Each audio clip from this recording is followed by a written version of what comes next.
이번에 알려드릴 내용은 은행 아파트 구입 자금 대출 이용 시 DSR 규제 및 LTV 규제로 인해 잔금이 부족한 경우 해결 방법을 안내드릴게요. 최근 환율 문제, 미국 모기지 금리 상승 등 다양한 요인으로 인해 금융 상황이 악화되고 있죠. 당연히 아파트 구입 대출 금리도 낮지 않은 상황에 스트레스 DSR까지 적용되고 있어 많은 분들이 내 집 마련을 미뤄야 하나 고민을 하고 있어요. 좁아지는 은행 문턱. 연초 올해는 금리가 내려갈 거라는 전망이 줄을 이뤘지만 현재 상황으로는 내년 초에나 금리가 내려갈 거라는 의견이 줄을 이루고 있어요. 금리가 높아지다 보니 아파트 구입을 계획했던 사람들도 이자 부담을 걱정할 수밖에 없는 상황이고 엎친 데 덮친 격으로 스트레스 DSR 단계가 적용되면서 받을 수 있는 한도까지 줄어들어 아파트 구입 잔금 대출, 금리와 한도 모두 부담이 커진 상황이에요.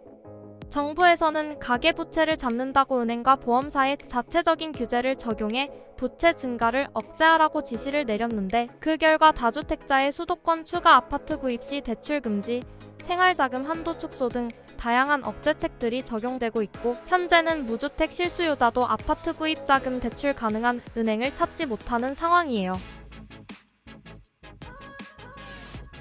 줄어드는 한도.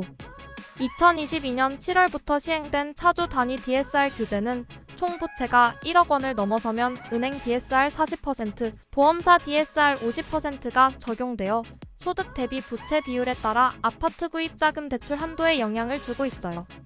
갚을 수 있는 만큼만 대출을 해주겠다는 뜻으로 아파트 구입을 계획하고 있는 지역의 LTV가 70%라고 하더라도 소득이 적거나 부채 비율이 높은 사람은 70%를 채 받을 수 없는 경우가 발생하게 되죠. 여기에 올해는 스트레스 DSR 규제까지 적용되고 40년, 50년 초장기 대출도 중지가 된 상황이라 한도는 더 큰 폭으로 줄었어요. 당연히 아파트 구입 계획에 차질이 있을 수밖에 없는 상황이에요. 규제 안 보는 대출 이용 방법. 상황이 이렇다 보니 LTV DSR 규제가 적용되지 않는 금융상품으로 부족한 잔금을 해결하려는 사람들도 증가하고 있어요. LTV DSR 규제는 은행과 보험사에만 적용되는 것으로 저축은행 농협, 신협 새마을금고 등 2금융권과 대부업 등 3금융권 대출을 이용하면 규제 무관하게 추가 대출을 받을 수 있어요. 은행 아파트 구입 잔금 대출 한도 내에서 내 집 마련을 하는 것이 최선이지만 예상치 못한 문제로 잔금이 부족한 경우 DSR 20% 더 높은 보험사 대출을 이용해 해결하거나 다소 금리가 높더라도 그 외 금융권의 추가 대출을 받아 해결해야 해요.